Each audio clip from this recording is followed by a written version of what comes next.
Welcome, welcome. I'm Maggie Ostara. I'm delighted to be here today to offer, I hope, a practice that you will be tuning into often and to, I hope, give you some perspective that you'll find beneficial and helpful for yourself. And if you are in a place where you can go ahead and just in the comments share your name and where you're coming in from. I'd love to hear from you.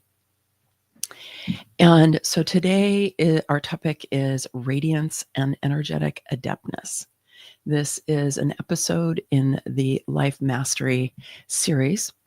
And I created this series because I wanted to share with my community more about these kind of core principles. Many of them arise out of feminine sovereignty. Absolutely, our one today does.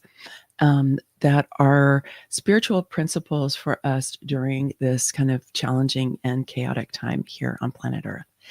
And so I want to just share with you, like I said, a little bit about the context for this that I hope will make it more meaningful for you. And also, I hope will inspire you to take a hold of your life on a whole nother level.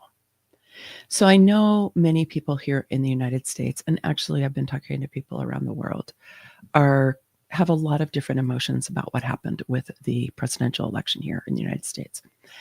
And I put out that I was not in favor of conflict energy, fighting energy, which is rampant in the political sphere. It's kind of the language that everybody uses in the political sphere. And I also want to say, I mean, I did vote for Kamala Harris. I felt that was a better choice, but I have no illusions that, that everything is as it seems. Let me just put it that way. That there's shadow in the Democratic Party, absolutely, that is not being talked about and is not being addressed. And I think that is a big contributing factor to why the Democrats lost the election. So without going into side, one of the things we can say is there's a rise of authoritarianism around the world. And what we've seen historically is that people tend to support authoritarianism when they're afraid.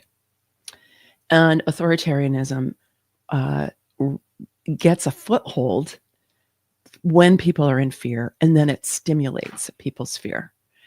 So that we start to believe that we need to have a really strong person, usually a man, but not always, but a really strong person who can come in and be in charge. And this is understandable on the one hand, but what I want to put it in perspective of is this is like a childlike point of view where we want daddy, right? We want daddy to come in and protect us. And this is a legacy of patriarchy that we're all subject to. And so I think that this is a big piece that we're seeing. People can be afraid. They want a strong arm to lead them to feeling more safe. And in doing so, they infantilize themselves because they give your power away to this authority figure, this powerful figure. So as we're moving into the new world, as we're moving into the Aquarian age, which in one hand is being signaled by Pluto moving into Aquarius very shortly now here on the 19th of November, but also by something called the precession of the equinoxes, which I won't go into here because it's kind of technically complex, but basically that's really kind of the sense of the Aquarian age. And these ages last 2,000 years. And so we're on the cusp of moving into that, and we've been moving into it for a while. There's a much larger story here, but I will leave it there for right now. And we are in an ascending cycle after having been in a descending cycle of 12,000 years. And so we are now moving out of what they call in the yoga traditions, the Kali Yuga. And so the ancient yogis were tracking this, and many of the ancients were tracking this and left signs for us in stone in memorials all around the world. There's a lot that you can find out about this if it piques your interest. And we are in a time where we've been in the greatest darkness of the cycles of humanity. We live in 24,000 year cycles divided into two 12,000 year cycles. And we've been at the bottom. The Kali Yuga is the bottom. It's the most aggressive, the most violent, the most material, focused on the material world and not on the energetic world or the spiritual world. And, lack of empathy, lack of compassion, and the belief that might makes right and all of that. So I've been calling that the age of empire, which, we like to say the Romans put that in place, right? It existed before the Romans, but they popularized it and spread it around the world.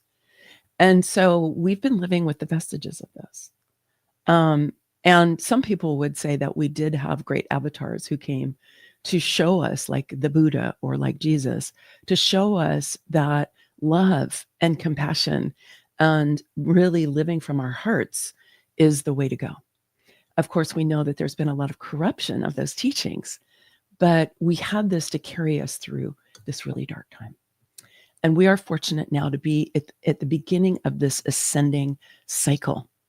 And we are here to be bringing through and emphasizing and fostering the qualities of the new world, right? A world in which there's compassion, there's caring, there's cooperation.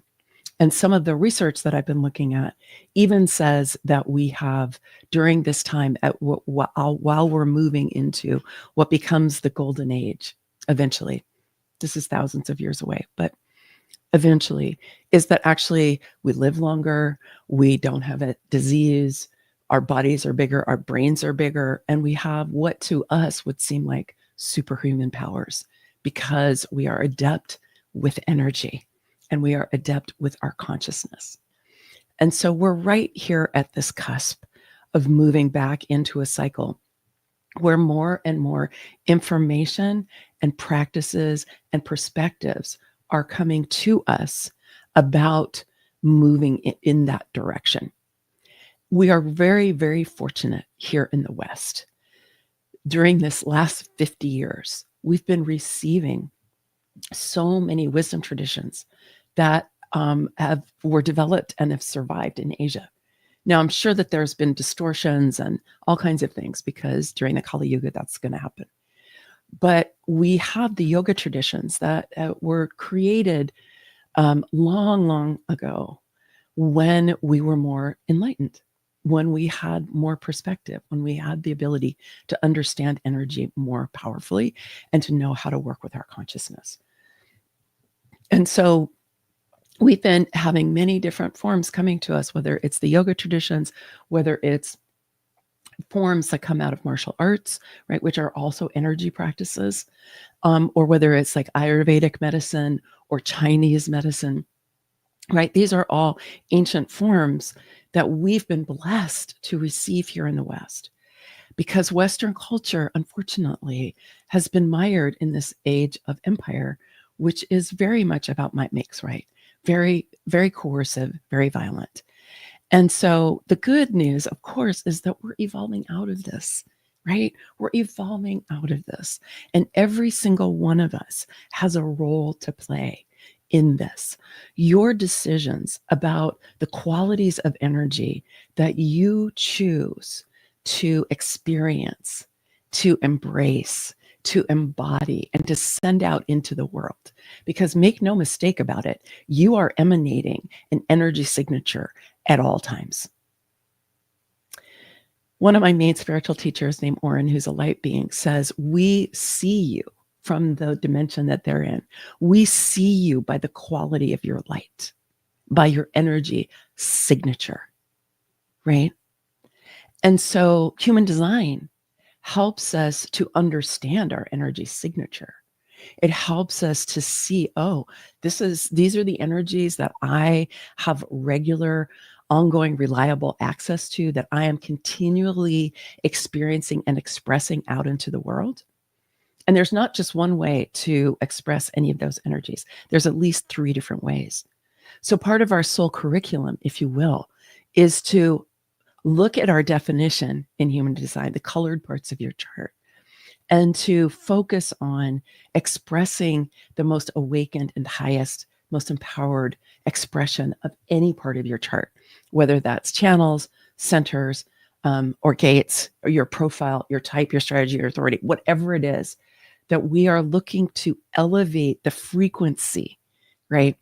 To move into higher consciousness and to, in that process, reprogram whatever needs to be reprogrammed in our energy field so that it is at the highest possible frequency.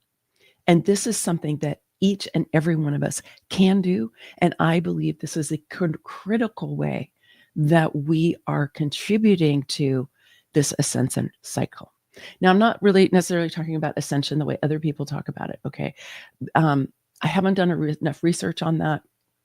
And I'm kind of agnostic about it. Okay. I don't have oh, that's BS, or, oh, that's the gospel truth. I don't have any of that. I'm kind of like, I'm curious and I'm agnostic. But what I do get is that we're coming out of this Kali Yuga and we're moving into a time where many more things are becoming possible, and we will be remembering and we'll be accessing information that we haven't had access to, because we fell into a descent cycle where we forgot and we moved into much lower frequencies, and that this is part of how we as a species grow through these cycles. So here we are at the turning of the ages. The turning of the ages is also related to those of you who are interested in the solar plexus mutation of 2027, which is part of the prophecy in the human design lore. And that's connected to this age of Aquarius. And so all of this is kind of coming together, right? I did just hear from another expert on the, these large cycles, that next year and the year after, that this is when we're kind of officially astronomically moving. So we have to remember that a year in astronomical time can't even barely be measured, right? Even the span of a human lifetime, right, is really tiny when we look at astronomical time, right, which is long. So don't let that make you feel insignificant, but do allow it to inspire you to take a look at some of the things that are happening in the outer world and recognize that they're temporary, right? And that in this cycle where we're moving out of that age of empire, we're moving out of patriarchy, we're moving out of the era where might makes right. Doesn't mean it's not still active on the planet right now, okay? I'm not any denial about that. But let's be clear that we are moving out of that time. And you and I and all of us have a role that we can play in helping us to move out of that way of being and moving into this energy of the new world.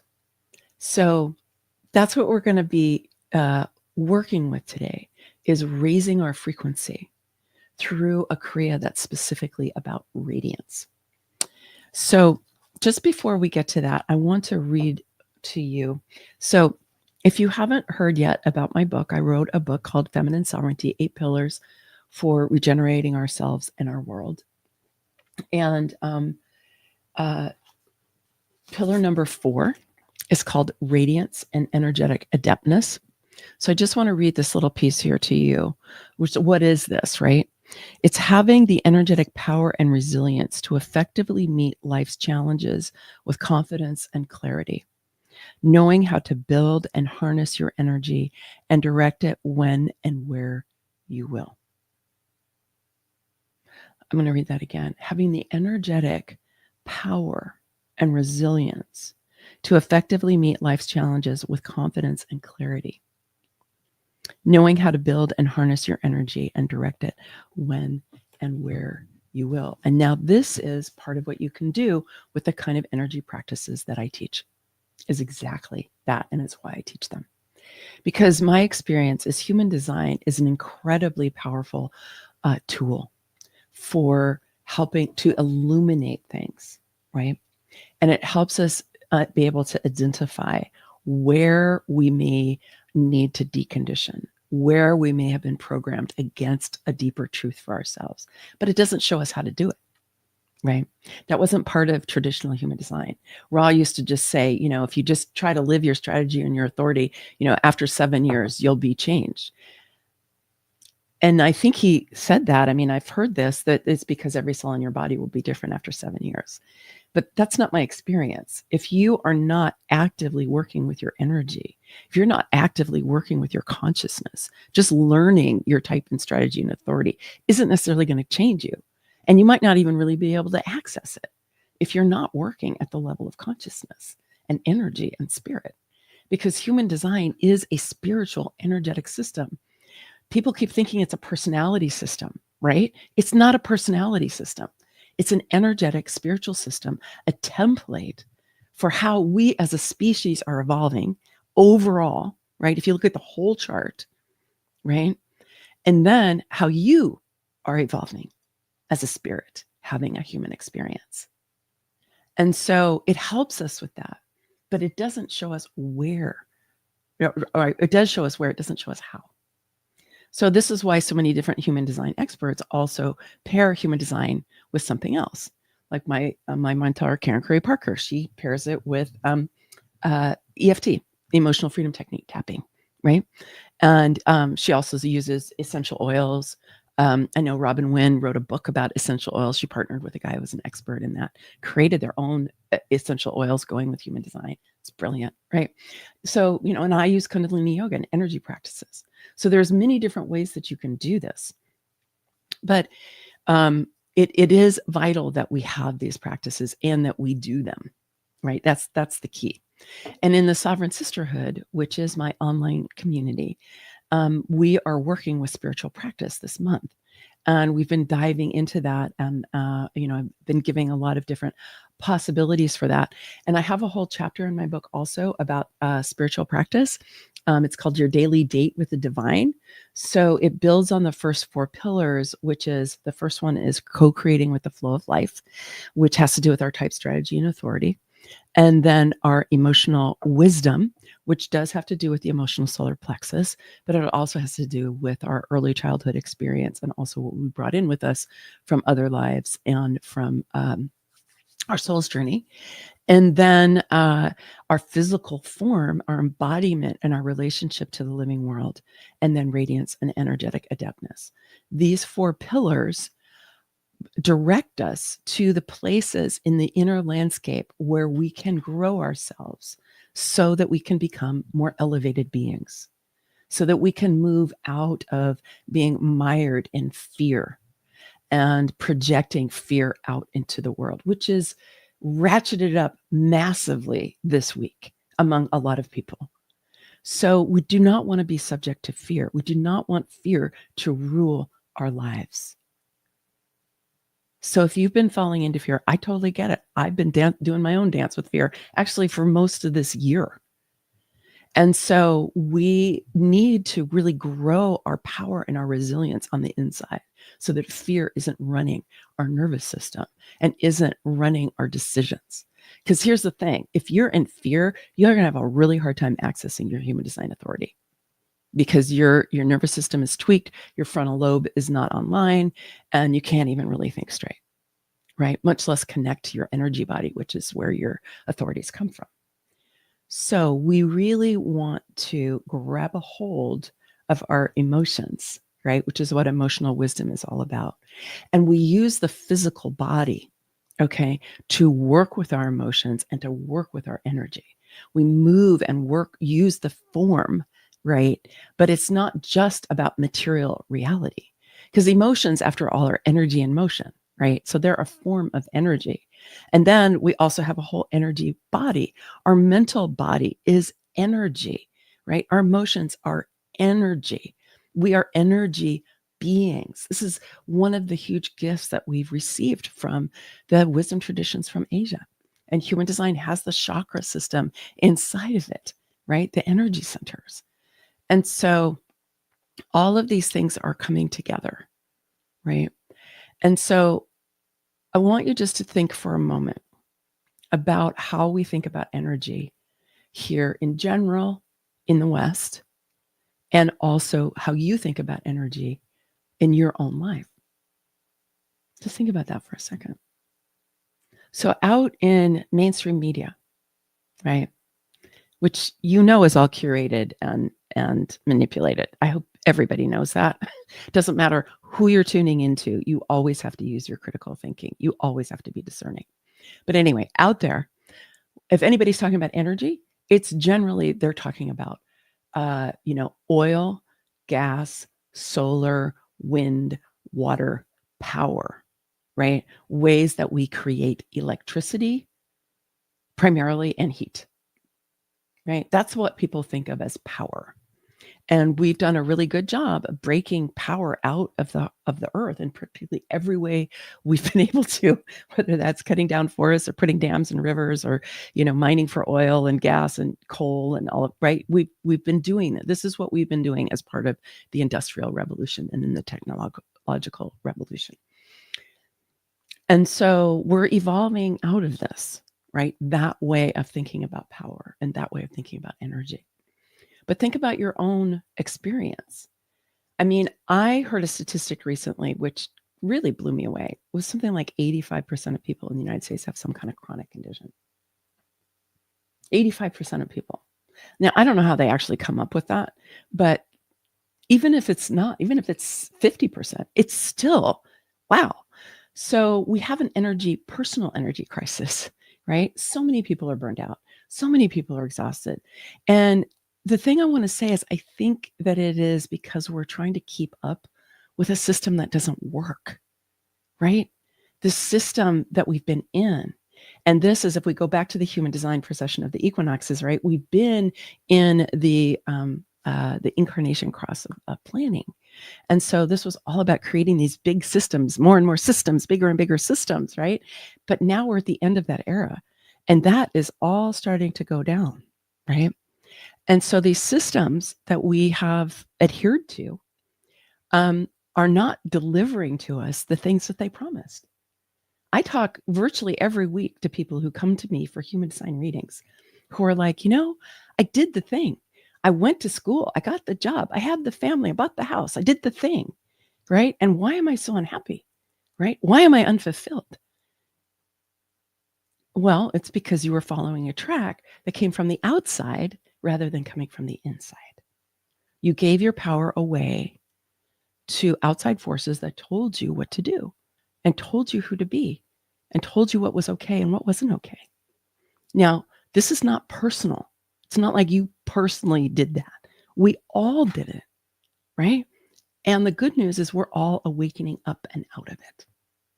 And so this is part of our task right now, is to be like, okay, we got challenge in our world today. What's my place in it? How can I contribute? Right? How can I be a part of this great turning?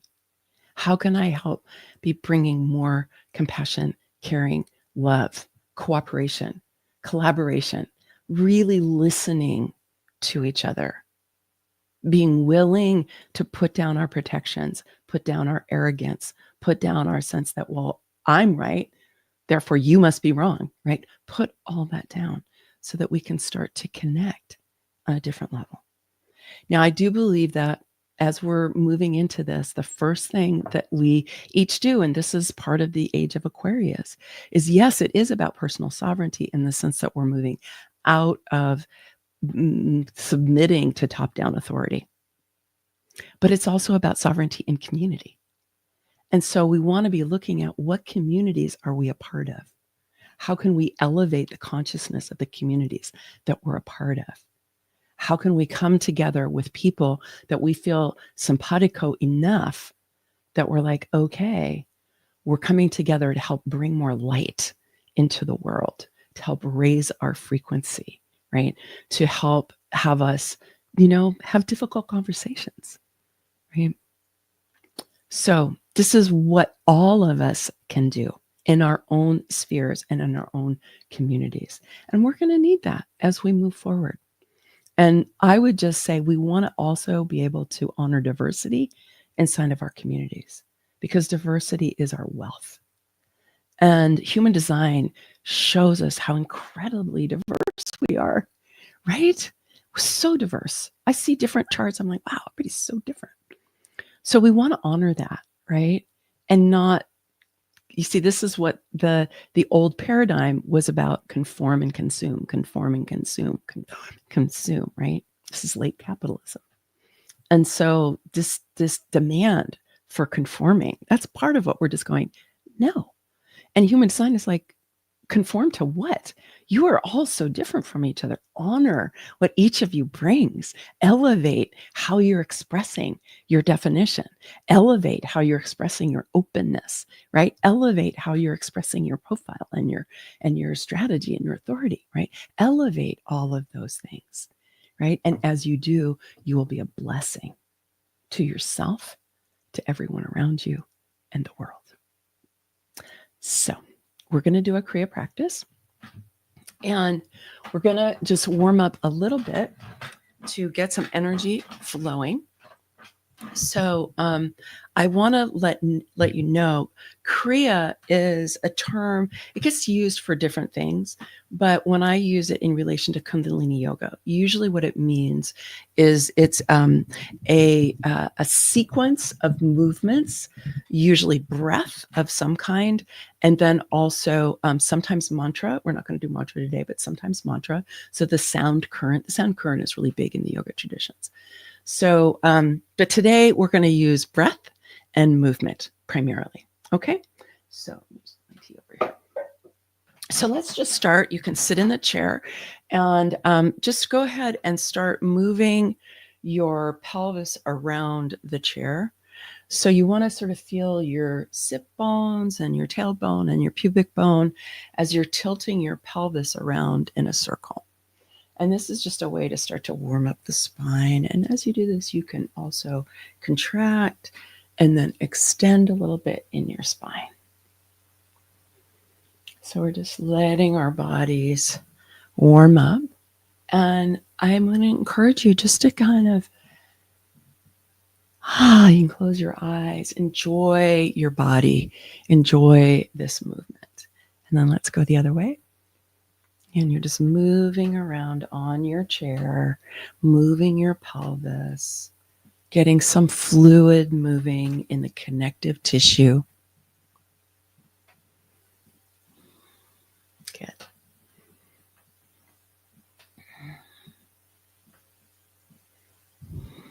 Okay. Then we're going to do one of my favorite moves. And if you've done any of this with me before, you'll well have done this one. This is called Prana Shakti. And the hands are like this. And we're basically going to grab light and bring it down into our system, into our energy field. So the arms are going to be at 60 degrees. And we're going to basically drop the arms and make them into fists. So we're going to boink this way. And it's a strong breath in, strong breath out. And we're going to do it 108 times. So if you have a shoulder injury, make sure that you modify this in a way that works for you. And do what you can, right? If you need to take a break, but give it a shot. Now, one thing I'll just say is when you do this, try to make sure you don't do this, right? So that you're not constantly doing this. It's not going to feel good in your body. Your shoulders are going to hurt. So you want to leave your shoulders down. See if you can have your back hold your arms. You might even rotate your arms a little bit so you can feel the shoulder blades on the back. And that's what's going to hold up your arms, okay? That's what you want to move your arms, not your shoulders, but this motion, okay? All right, here we go. 108, I will count.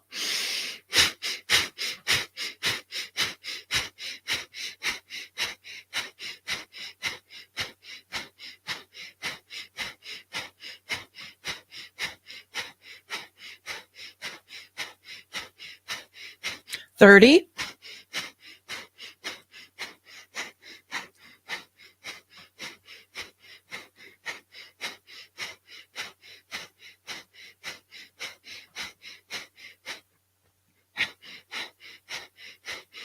60.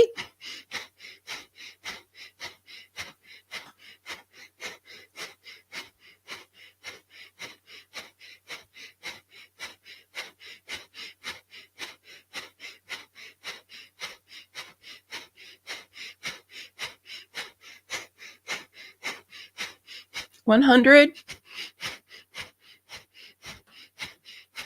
And reach, big breath in and hold. Squeeze all the energy in towards the center line. Squeeze the pelvic floor in and up, pushing the energy up the front of the spine. Hold as long as you can. Relax the shoulders down. Then turn your palms outward and slowly exhale as you lower your arms, clearing your energy field. Good. Then just take a moment, palms up. Pause. Notice how you feel. Nice soft breath.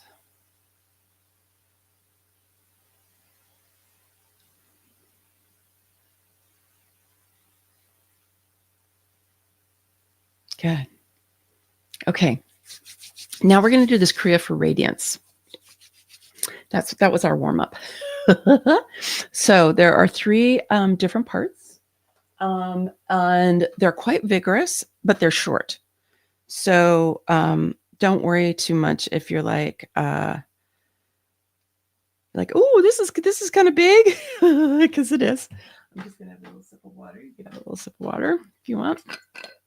Get ready, folks. We're gonna blast off.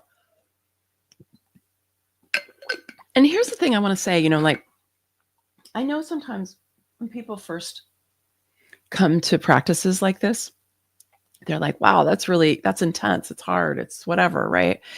And the thing is that it makes you feel so friggin' good. So let that be a motivation for you. But it is kind of like exercise. It's like the first couple of times you go to the gym or you go for a run or you do whatever you do, get on your bike or whatever your exercise is. The first couple of times you do it, you're like, oh, boy, I'm out of shape. But then when you keep doing it, right, it starts to be easier and easier and easier. You can do it for longer and longer and longer, or you can raise the intensity of it, right? All of those things. And eventually you can't live without it because you're like, oh my God, that makes me feel so good. I got to go do this.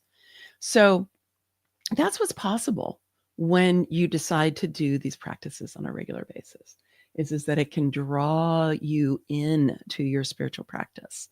Now, usually when I suggest about a spiritual practice like this particular Kriya that we're doing, this would be the way to clear and elevate and boost your energy. But then you would want to meditate afterwards. You would want to write or do some drawing or painting or something that's really right-brained, not left-brained, but some way of really connecting with yourself, right? Really connecting with yourself. Okay, so I'm going to have to see about my mic here. No, that's not going to work. All right, let's try it this way. No, that's not going to work either. All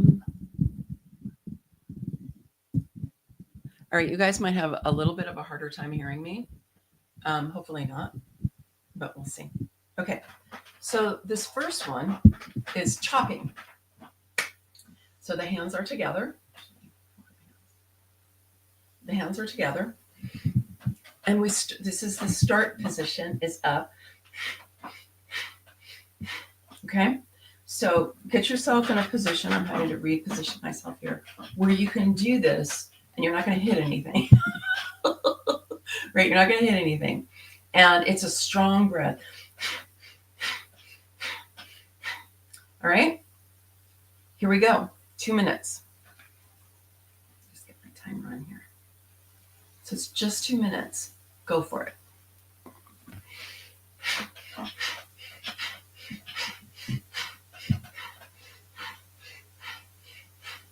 Closing your eyes.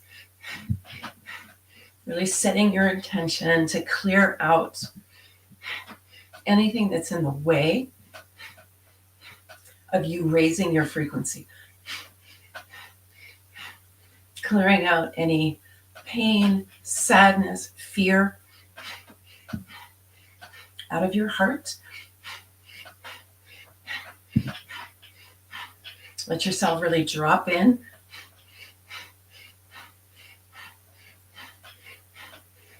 Just have your intention clear here.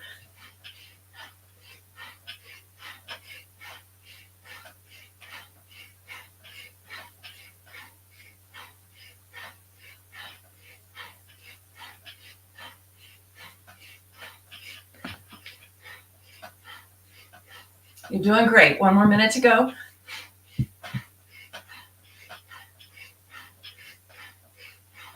you need to take a break, take a break. Stay in if you can. You'll get the full benefit.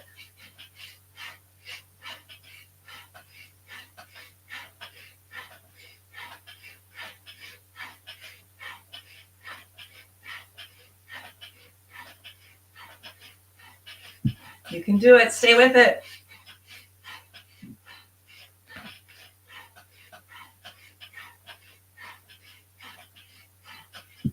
It's another 15 seconds.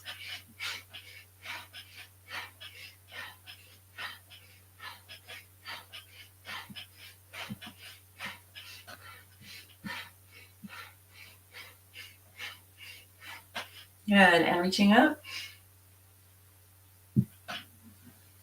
Pause the breath. Inhale, reach. And then again, as you exhale, reach out, clearing your field. And then sit very still. Palms are up in your lap, first finger and thumb touching.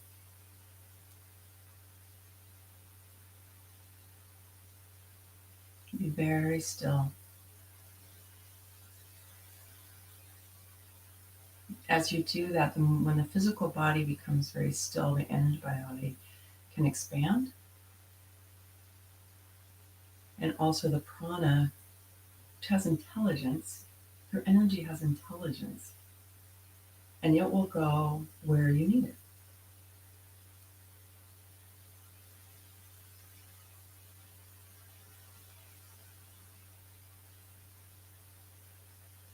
Nice gentle breathing. Soon you can memorize the quality of this energy.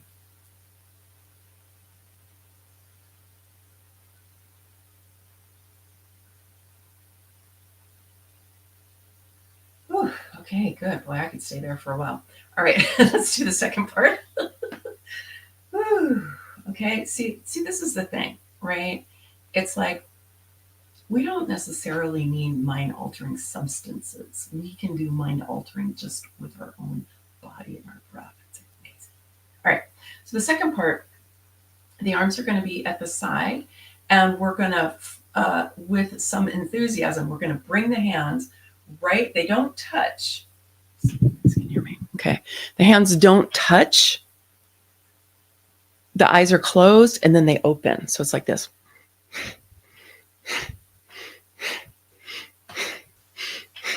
I know I look a little intense when I do that.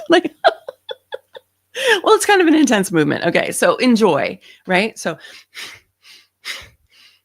it's a strong breath. All of these have a strong breath because we're really building a lot of prana. Okay. All right, here we go. It's another 2 minutes, quite vigorous. So like I said, do what you can. Hang in there if you can. Get my timer going. All right, here we go.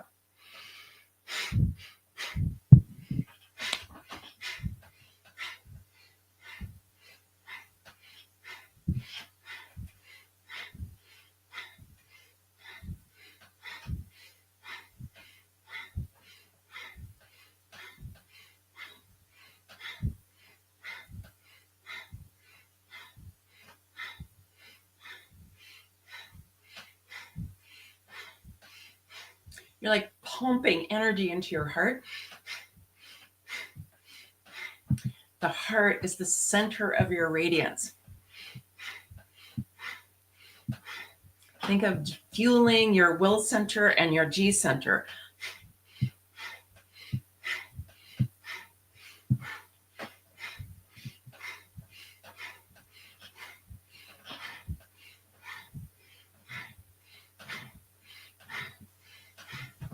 Doing great. 1 more minute to go.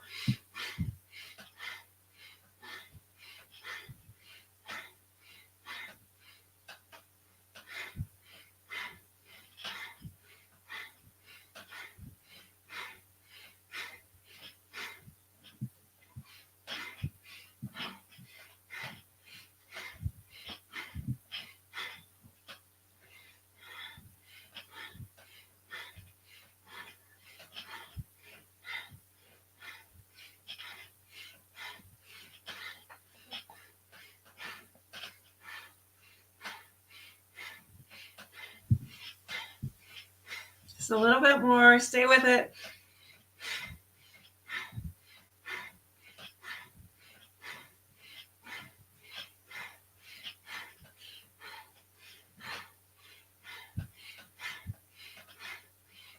Good. And inhale, stretch the arms out. And hold. Squeeze the pelvic floor, squeeze everything into the center line, pushing the energy up to the heart. Feel the heart expand. And then the center of the head. Good. And exhale. Palms up in your lap. Sit very still. Notice the quality of your energy.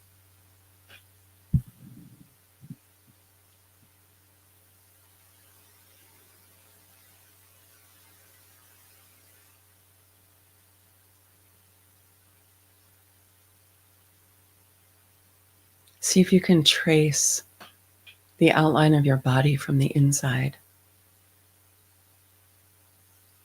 Just tuning in to the shape of your form. This beautiful, miraculous body that you have. This gift from Source. This form that has been evolved and perfected for hundreds of thousands of years. As you do these practices, you're nourishing your form, supporting your body, supporting your spirit, supporting your heart.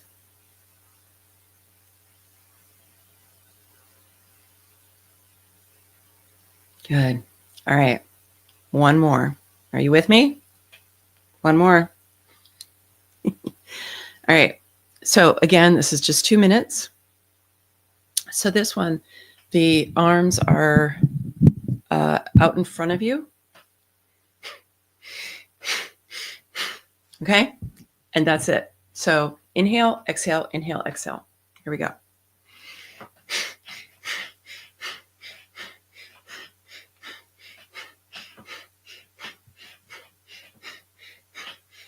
Eyes can close. Try to keep the elbows up at shoulder height.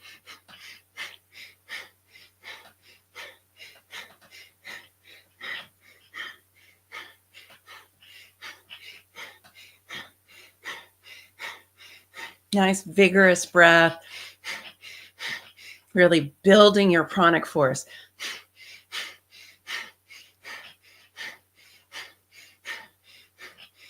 You can do it. Stay with it.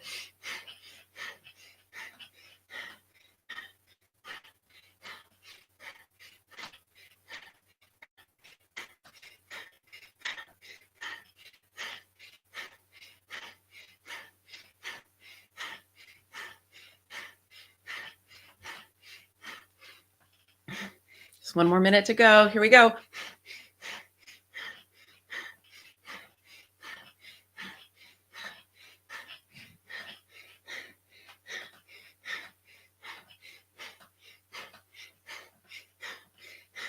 Just letting go. Whatever you don't need anymore. It's outdated. It doesn't serve you. It's from the old order. Just letting it go. Clearing your field, clearing your heart.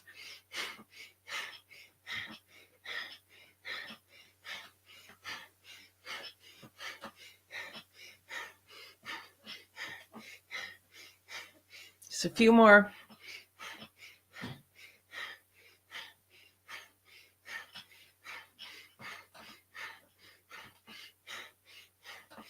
And good. And reach your arms out in front of you. Big breath in and hold. Squeeze your pelvic floor into the center line. Squeeze everything into the center, into the spine, and push the energy up the front of the spine into the heart. And then into the center of the head.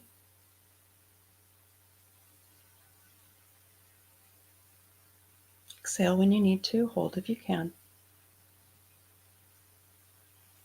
And exhale. Good. Hands in your lap. Palms up, first finger and thumb touching. And just notice the quality of your energy.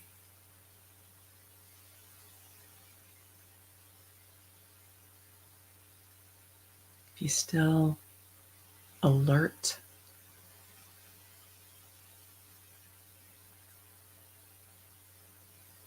Memorizing this higher frequency of energy.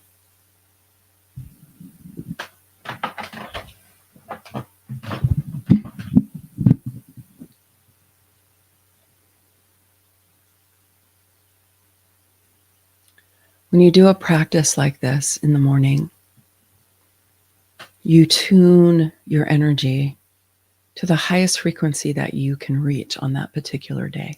It'll change day to day. But you tune yourself. You raise your vibration. You clear out stagnation. You help release emotions that are weighing you down.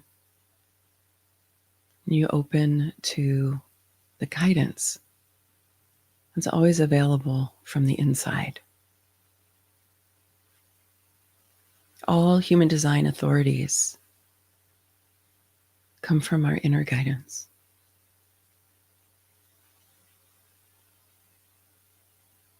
The more that you attend to your energy, attend to your emotions, attend to your consciousness, the thoughts that you're thinking, if you're giving energy to them, the actions you're taking, the patterns that are operating in your life, elevating all of this.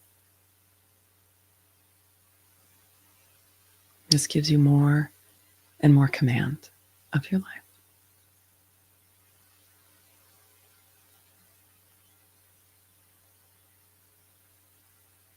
Good, and then place your left hand over your heart and your right hand over that.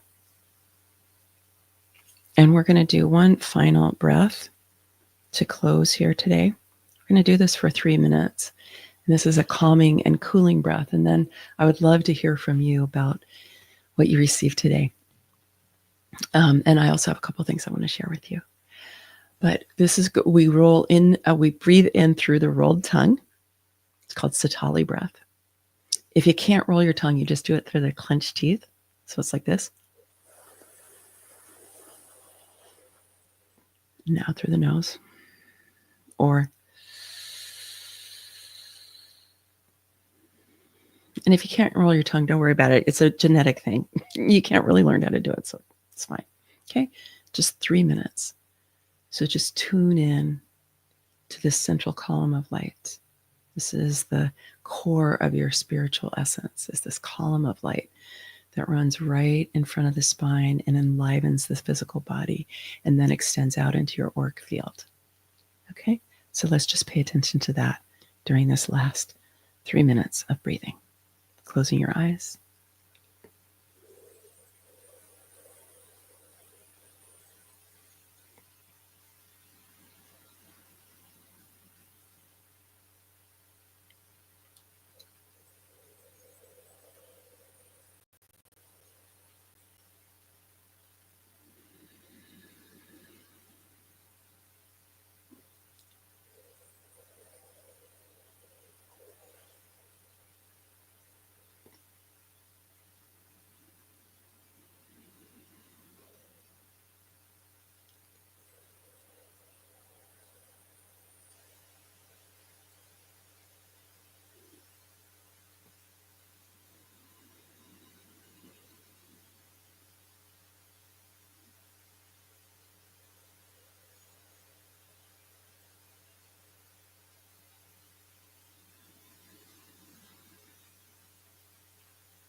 Tuning in to this column of light right in front of your spine, moving from the pelvic floor through the core of your body up to the center of the head and up to the top of the head. Tuning in. You meeting you.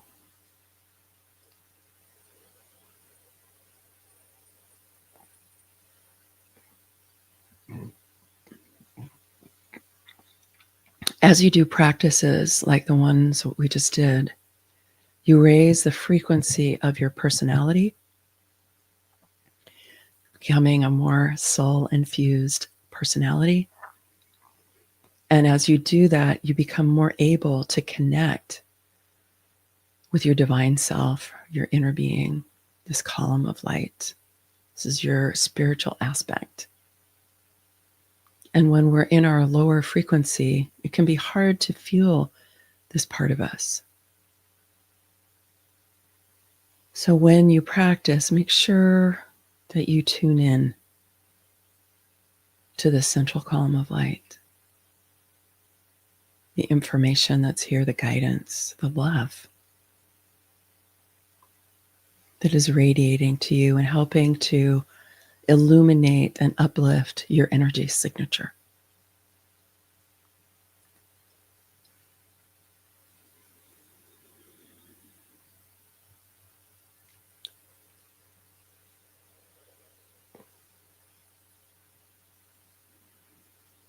Good. Okay, let's go ahead and rub our hands together. And then reach up, charge yourself with light, calling more light to yourself. Good. And then bringing down right through the central channel. It can be hard to talk for a little bit after doing one of these. And grounding.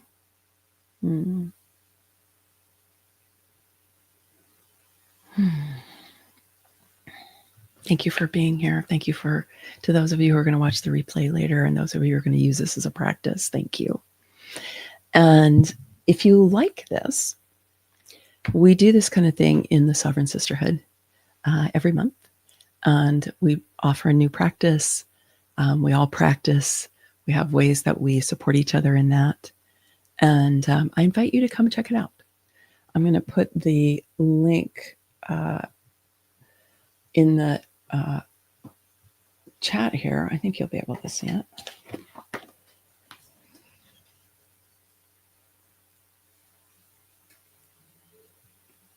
And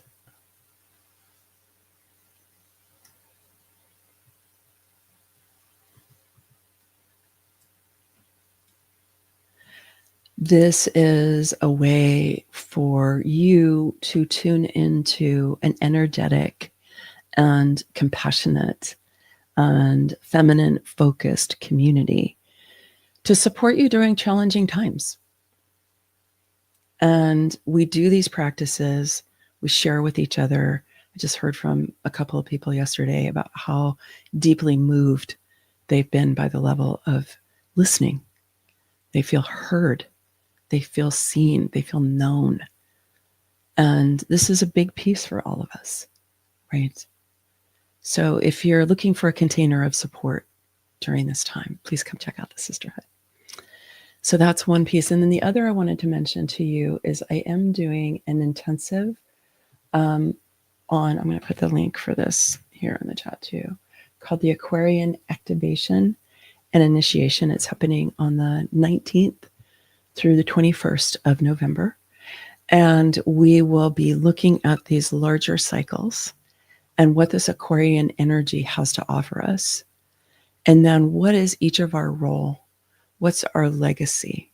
What is coming to us, right? That is ours to do.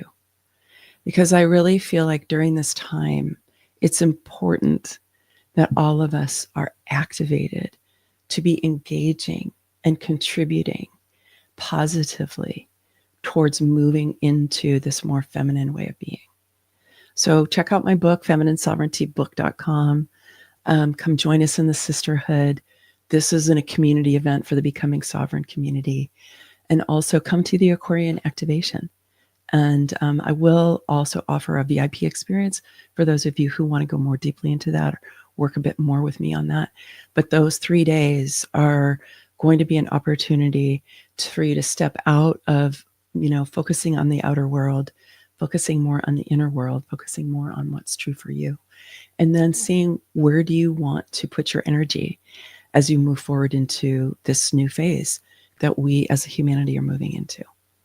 So those are a couple of more opportunities to connect and to work together if you decide that you want to do that. So yes, so if you guys have any questions or any ahas or any, how are you feeling? How did that land for you? I would love to hear. Okay, so yeah, okay. So Susan is saying, thanks, Maggie. Hi, Susan. Good to see you. For helping to clear out all the residual fear that's been circling this week. There has been, I was with a group of people last night at a dance. And, we were dancing out our fear. I feel fortunate that I'm not in a lot of fear, but that's also because for whatever reason during this last year, I had a lot of fear come up. So I've been practicing releasing fear. Maybe it was getting me ready for this time. You know how you never kind of know how spirit is guiding you until you get to a point and I'm like, oh, maybe that's why I was guided to do this so much for this year. But yeah, clearing the fear, it's vital. We do not make good decisions when we are in fear. Okay. Plus we're really not happy, right? So we absolutely need to do that. Okay, so Debbie says, agreed. I'm grateful to clear and generate the energy. And hi, Maria. Good to see you too. All right. Yeah, so again, thank you for being here. If anybody has a last comment or question, anything about the Kriyas that you want to know about, this recording will still be up on my YouTube channel. And I will post it also in the Becoming Sovereign Quantum Retreat Center, which is our larger kind of community space. And so you can go and check it out there if you want to as well. Okay, yeah, and Paula is saying help to clear fear and sadness. Yeah. So the last thing that I'll say about radiance and energetic adeptness, so much of the Kriya practices are about the heart. And the heart is where we hold grief. It's where we can feel betrayal. I think there's a lot of energy of betrayal going on right now, right? Confusion, overwhelm, betrayal, fear, what's going to happen. If you have the gate 57 defined in your chart, take a look for that because that can fall into the fear of the future. You do not want to allow that to get going for you. I have it defined in my chart. I know I have to notice when that happens for me. And any of the spleen gates that you have activated, learn what those fears are because that's likely where your fear is going to get activated is there. So you want to be looking at that. Like, so for me, the fear of the future, that's a one that I always have to watch out for. The other is the 28, which has the fear of that life is meaningless. It's like victim consciousness. And, I don't fall into that much anymore. When I was younger, I did, especially looking at the state of the world, until I was able to embrace really the highest expression of the 28 is the ambassador of the future. And for me, that's what I am embracing for myself. And I want to invite you to embrace it for you too, in whatever way that shows up for you. There are people who are ambassadors of the future who are primarily meditating and doing this kind of energy work and doing it to send energy out into the world. That's a powerful thing to do. I did share a peace meditation from one of my main teachers inside the Becoming Sovereign Quantum Retreat Center and also inside the Sovereign Sisterhood. That's a beautiful thing to be doing. For some people, that's the way that they're going to be contributing. For others, we're going to be collaborating more. We're going to be creating communities. I know for me, I am actively participating in creating a really leading edge community in Costa Rica that is focused on bringing in these qualities of the new world. This is what we're assembling for. And this is getting demonstrated we're planting thousands and thousands of trees. We're regenerating this whole piece of land that was devastated with cattle farming. And there's a river that goes through it. So regenerating the watershed of this river and really looking at healing this land. And then also relating to other people, the ticos, the people who have been living there for a long time, and doing whatever we can to support them and in their endeavors, right? And I hope to create an economy, to how do I want to say it, influence their economy so that more people become organic farmers, for example, right? Because there's more people who will buy organic. So there's a lot of positive things that we're doing there. And I just want to encourage you, like, if you want a container of support, if you want to know that there's people who've got your back, come join us in the Sovereign Sisterhood, because that's what we're doing. And we're going to have, there's going to be ways to join through the rest of this year. And then in January, there's going to be a big evolution and elevation of what we're doing in the sisterhood. So you're welcome to join us now, or you can come in the new year. But I think a lot of us need the support now. So come and check it out if you want to. That's just bit.ly Sovereign-Sisterhood, or come to the Aquarian activation. I'll talk about it a little bit more there. All right, my dears. Yes, Dominique, 50, the 57 defined. Yeah. So whatever your spleen gates are, find out what their more elevated expression is and focus on that instead, because that'll help you stay out of their fears. All right. And those of you who are in the sisterhood or in becoming sovereign, I would love it if you would come in and share a little bit about your experience, because that'll help inspire other people to come and watch the replay. All right, my dears, I hope I'll see you for Aquarian activation, November 19th through 21st. And I will put that in the description with this video, so you can come and check it out there. And maybe I'll see you in the sisterhood. Many blessings. Much love. Bye for now.